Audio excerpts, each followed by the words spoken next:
Dear students, I welcome you all to the 19th session of Reproductive Biology and Developmental Biology paper prescribed by the Mangalore University for 6th semester BSc Zoology. In this session, we are going to study about the details of the effect of yolk on cleavage as well as different types of blastula. Let us first look into the effect of yolk on cleavage. As we all know that yolk is a highly nutritive substance which is present in the ovum of animals, which is the prime source of nutrition for the developing embryos. Hence, all the nutritional requirement of the developmental stages of an animal basically depends upon the quantity of yolk it possesses. This yolk is also called deutoplasm, the nutritive material of an egg, used as a food by a developing embryonic animal. Eggs with relatively little or uniformly distributed yolk are termed as isoleucine egg. This condition occurs in most of the lower invertebrates as well as in all mammals. Eggs with abundant yolk concentrated in one hemisphere of an egg are termed as teloleucine.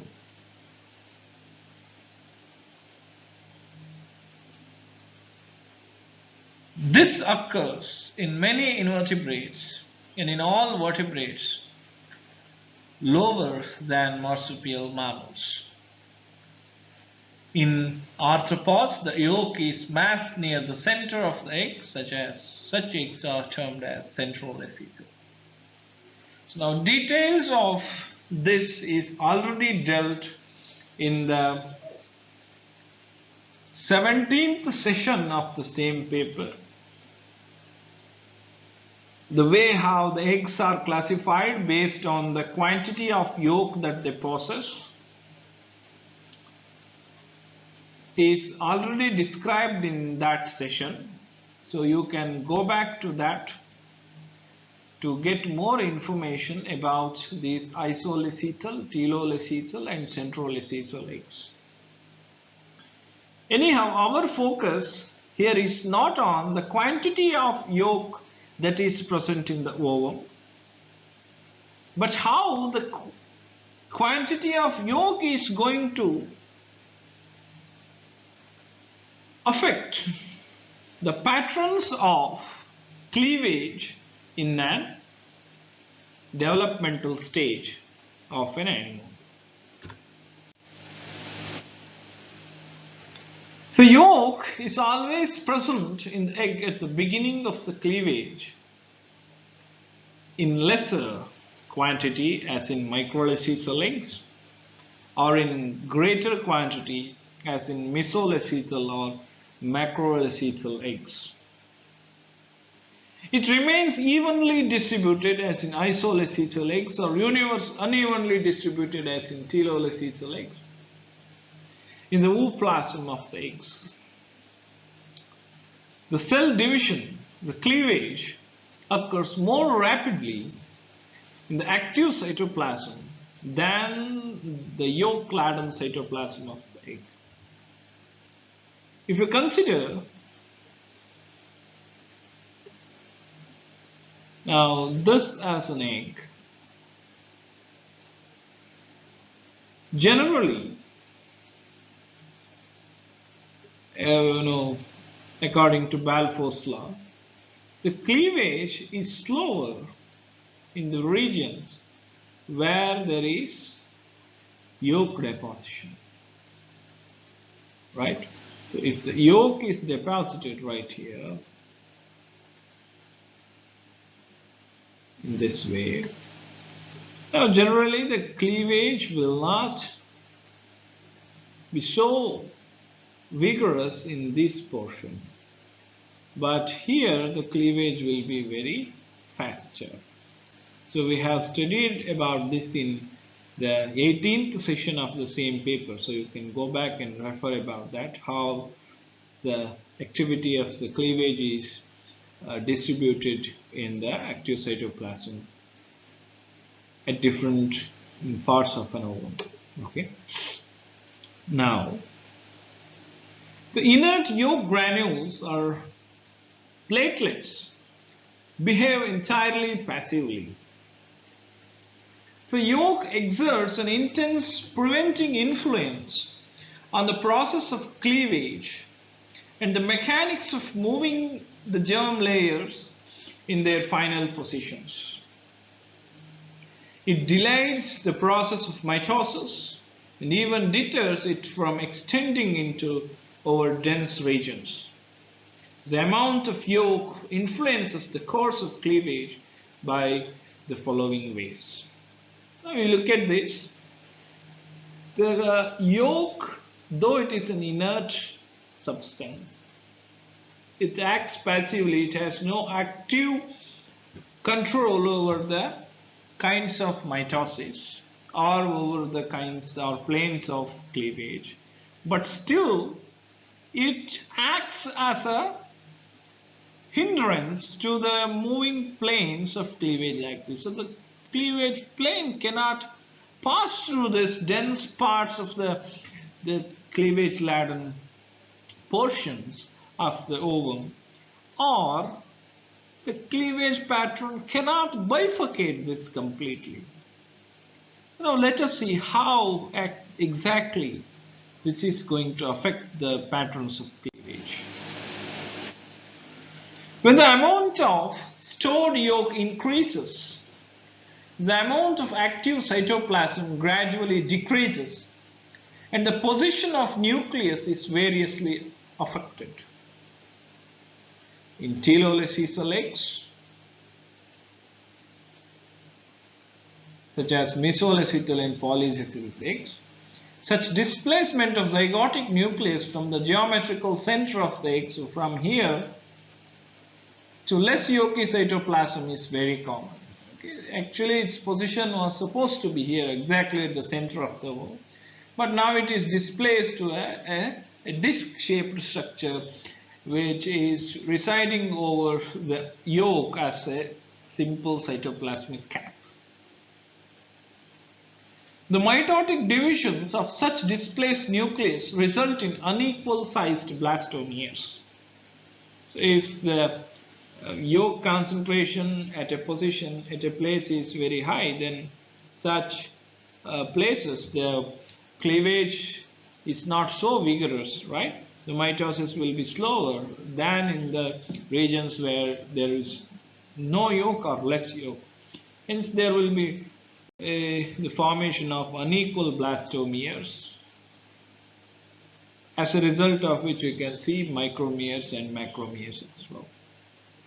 Now, every mitosis of cleavage involves movements of the cell components, the chromosomes, the parts of cytoplasm constituting the achromatic figure, the mitochondria, and the surface layer of the cell, the activity of which along the equator of the maternal cell leads to the eventual separation of the daughter cells. During these moments, the yolk granules or yolk platelets behave entirely passively and are passively distributed between the daughter blastomeres. The yolk in the uncleaved egg is more concentrated towards the vegetal pole of the egg. It is therefore the vegetal pole of the egg where, due to the presence of yolk, the cleavage is most retarded. That means in the vegetal pole, due to the presence of yolk, the cleavage furrow cannot proceed as easily as it was proceeding in the animal pole. That is the first point. Okay, and the speed of the mitosis will be reduced in that particular portion. And where the resulting blastomeres remain larger than those which have less yolk, the abundance of yolk tend to retard or even inhibits the process of cleavage. The fertilized egg in most cases contains yolk, which are inert bodies. During division, these bodies exert mechanical influences. In the egg of Amphioxus, the yolk is thin and remains uniformly distributed. Therefore, the division is complete and early divisions occurs at a very quick rate. See, this is the photograph of isoleucethal egg. You can take the examples of Amphioxus or the mammalian eggs. You can see here these are the isoleucethal eggs, means the eggs, the yolk is very small here, the quantity of yolk is very small. So you can easily observe here the blastomeres that are formed are almost equal in size, right? There's no inequality in their sizes, as well as if you observe the rate of the mitosis in these cells, it is quite quicker than that's happening in heavily yolk-laden cells. If you observe the amphibian egg that contains the yolk which is localized at vegetal pole in this portion, okay, this is the portion where the yolk in amphibian ovum is localized. Fine. Here the division initiates from the animal pole, so from here it begins and extend towards the vegetal pole this way. Okay? From animal pole it reaches through the vegetal pole like this, from here to here, this way, where the progress of cleavage slows down considerably. See that the furrow passes quite easily in these portions initially, but what happens? In this portion the yolk is concentrated, so the cleavage furrow comes very fast here and gradually its speed decreases when it reaches the vegetal pole.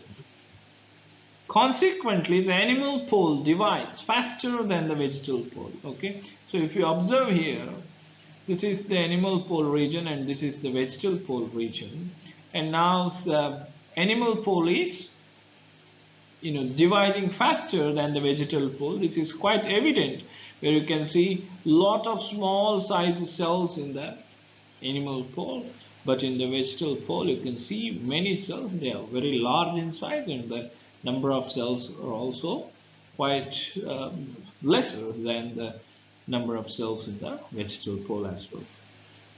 The eggs of reptiles and birds are fully laden with large masses of yolk, thus restricting the cytoplasm and nucleus on the periphery as a circular disc on the animal pole.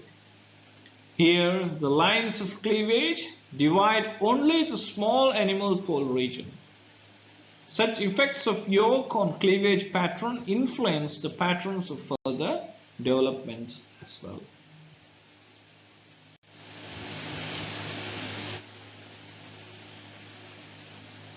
Now, once we are through with the effect of cleavage, the effect of yolk on cleavage, let us move on to the next topic, the blastula.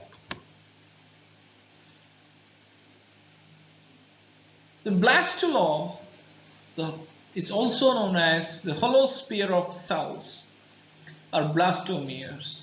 is produced during the development of an embryo by the repeated cleavage of a fertilized egg. The cells of the blastula form an epithelial covering layer called the blastodome, enclosing a fluid-filled cavity, the blastocele.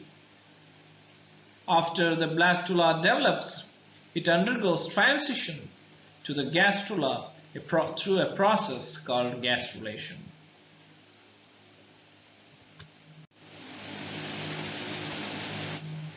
So based on the way how they are produced as well as based on the structure of blastulae, there are many types of blastulae. Let us look into them one by one. The first of its kind is the stereoblastula. Stereoblastula, you can see here in this diagram, this is the stereoblastula. The blastocele is very small. See, the blastocele will be constricted to this particular portion, or it is almost absent sometimes. Okay, need not to be small always. It may be absent as well, and it almost looks like a pancreatic acini, isn't it? So its blastomeres are less in number but are large in size. You can see here there are less number of blastomeres, but their size is very big, large. So this kind of blastula is the result of the spiral cleavage. The spiral cleavage, we have studied it in the 18th session of the same paper. So for more details about the spiral cleavage, you can switch back to the 18th session and get more details about the spiral cleavage there. Okay. The blastulae of Nereis and some of the mollusks will be like this. Now the second type is the coeloblastula. The blastula of echinoderms as well as the amphioxus is called coeloblastula. It is formed through complete holoblastic cleavage. The blastodome is formed of a single layer of cells, and it will be having a very large blastocele, the cavity present in the blastula. So this is the blastocele. Okay, any blastula which is having, coelom or blastocele is called a coeloblastula, and it is filled with a mucopolysaccharide. In microlesethal egg, the blastocele is centric. So if the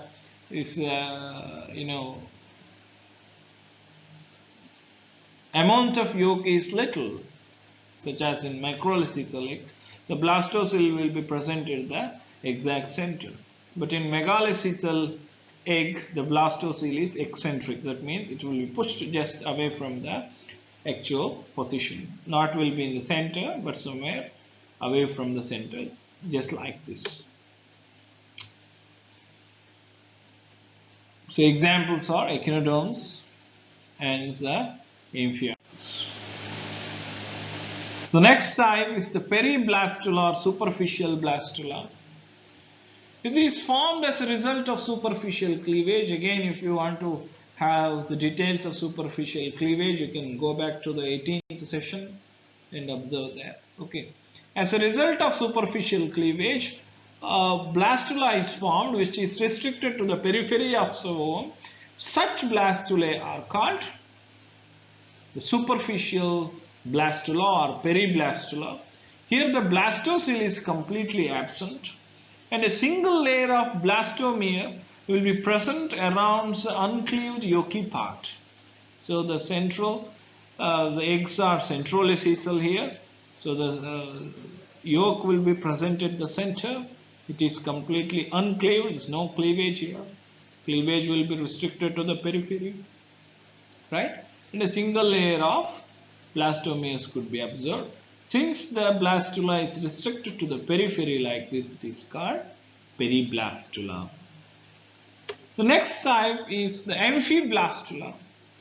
The amphiblastula is formed of two types of structurally different blastomeres. You can see here this is the best example of amphiblastulae, where the blastula is formed, there is a central cavity, the blastocele, and it is composed of two structurally different cells. The upper one, which are roughly polygonal or irregular in shape with a conspicuous central nuclei. The other cells which are elongated but with lot of flagellum coming out of them, right? So example in cycon or in most of the porifers, the sponges, the anterior half of the blastula is formed of flagellated cells, while the posterior half is formed of large rounded granular cells.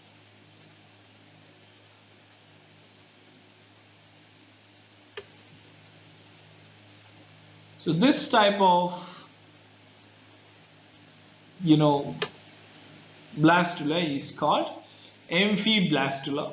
Sometimes the amphibian blastula is also called as amphiblastula because it is composed of two types of cells, the micromeres and the macromeres. The next type of blastula is called discoblastula, and it is formed as a result of discoidal cleavage, which is already described in the 18th session of the same paper. The blastocele is small and it is called as a subgerminal space. It is situated below the blastoderm. The examples like the bony fishes, reptiles and birds, as well as the egg-laying mammals do possess this kind of blastula. You can see here there is epiblast, there is a hypoblast, in between there is a space called blastocele, and this very small space is also sometimes called subgerminal space, just lying just below the germinal layers.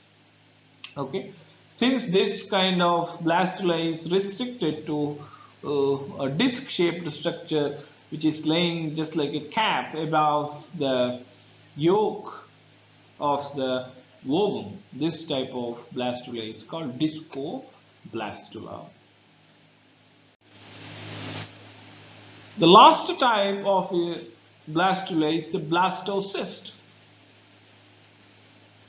and it is formed in mammals except in prototherian mammals as a result of holoblastic cleavage. The blastula here is made up of two kinds of cells. The outer cells layer, which are called tropoblast, or cells of Ruber. So this is the cells of Ruber or trophoblast cells. And there will be a space which is called blastocele. And these outer layer of cells, which are called trophoblast cells, they form the trophoderm of the blastocyst, and these layers gets attached to the uterine wall in the future. Okay, these are the cells which produce the placenta in the future, and they are going to attach to the endometrium of the uterus. Okay, so inner cells form the embryo. You can see here some cells which are exactly different in color. So these are called ICMs, inner cell mass, or embryoblasts. These form the future embryos, right? So this is a peculiar kind of blastula that you can observe in most of the mammals except the prototherians, including human beings as well. For any further information about blastula and effect of yolk on cleavage, I would recommend you to refer these textbooks. Thank you.